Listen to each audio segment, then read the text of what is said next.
After all the pieces are cut, we start the fastening process. We start attaching the pieces together and actually building the cabinet box. Now you may have chosen to do face frames and that would become part of the fabrication process. In this case, I'm doing edge banding, so I'm going to go ahead and dry fit everything together. The process I use for fastening cabinet boxes together is to attach them in a manner where nothing's going to be seen unless it's meant to be seen. Let me explain that a little bit more clearly.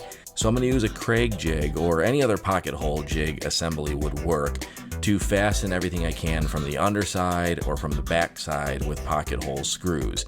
Now from the sides, in this case, this is a commercial application. A matching cabinet that's already on site has chrome fasteners that I'm going to be matching. So I'm going to dry fit this with construction screws, and then once the finish has been applied, I'm going to reassemble it with those chrome plated furniture fasteners that I was talking about.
After the dry fit, I'll disassemble everything, start my edge banding process, and then when I reassemble everything, this is where you would install your face frames if you had chosen to go with a face frame model.